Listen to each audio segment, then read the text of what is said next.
حسینیت یزیدیت یزیدیت رائے خوشنودی محمد و آل محمد بآواز بلند صلوات.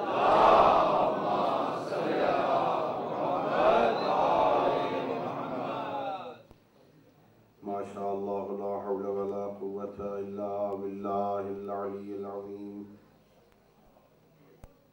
أعوذ بالله من الشيطان الرجيم. بسم الله الرحمن الرحيم. الحمد لله رب العالمين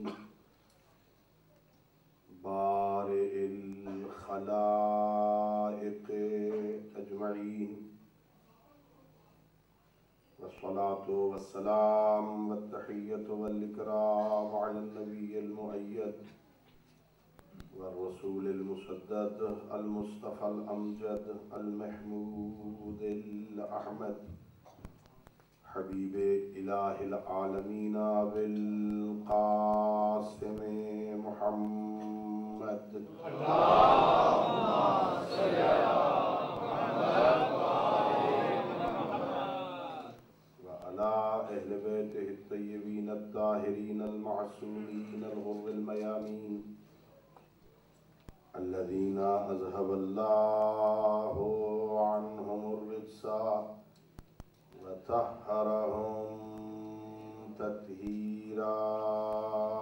اللهم صل على محمد ورحمة الله على أحبابهم وأصحابهم وشيعتهم ومواليهم، ولعنة الدائمة الأبدية على أعدائهم أجمعين. أما بعد، فقد قال الله تعالى في كتابه المجيد وفرقانه الحميد وهو أصدق الصادقين وقوله الحق. بسم الله الرحمن الرحيم. وإذ ابتلى إبراهيم ربه بكلمات فأتمهن قال إني جاعلك للناس إماما قال ومن ذريتي قال لا ينال عهد الظالمين. صلوات. اللهم صل على محمد خالق کائنات بحق محمد و آل محمد علیہ السلام ہم سب کی اس عبادت کو اپنی بارگاہ میں قبول فرمائے. خالق علم یزل لا یزال بحق ائمہ اہل بیت علیہ السلام اس مجلس کو، اس عزاداری کو، اس گریہ آزاری ماتمداری کو، ہماری اور ہم سب کے مرحومین تمام شہداء ملت جعفریہ اور بالاخص ان مجالس کے انعقاد میں اپنا کردار ادا کرنے والے مومنین کے مرحومین کی مغفرت کا سبب قرار دے. خالق کائنات بحق مظلوم کربلا علیہ السلام ہم سب کو مقدس اور مبارک مجالس سے روحانی فیض حاصل کرنے کی توفیق عطا فرمائے. خالق کائنات بحق ائمہ اہل بیت علیہ السلام ہم سب کو اپنے پیشواؤں کی سیرت طیبہ کو سمجھنے اور اس پر عمل کرنے کی توفیق عطا فرمائے. خالق کائنات بحق حضرت امام حسین علیہ السلام اس مجلس میں شرکاء میں کوئی مریض ہے، ان کے متعلقین میں کوئی مریض ہے، خالق کائنات سب کو صحت کاملہ عطا فرمائے. التماس سے دعا کی گئی ہے عزیز کی والدہ بیمار ہیں سیدہ نازنین فاطمہ، سیدہ نگہت زیدی، علی مہدی ذیشان اور عزیزم کمیل اصغر، اور ان کے علاوہ بھی کوئی بیمار ہیں. پروردگار سب کو صحت کاملہ عطا فرمائے. خالق کائنات پوری دنیا میں جہاں جہاں مظلوم کربلا کی صف اعضا بچھی ہیں، خالق کائنات تمام دنیا میں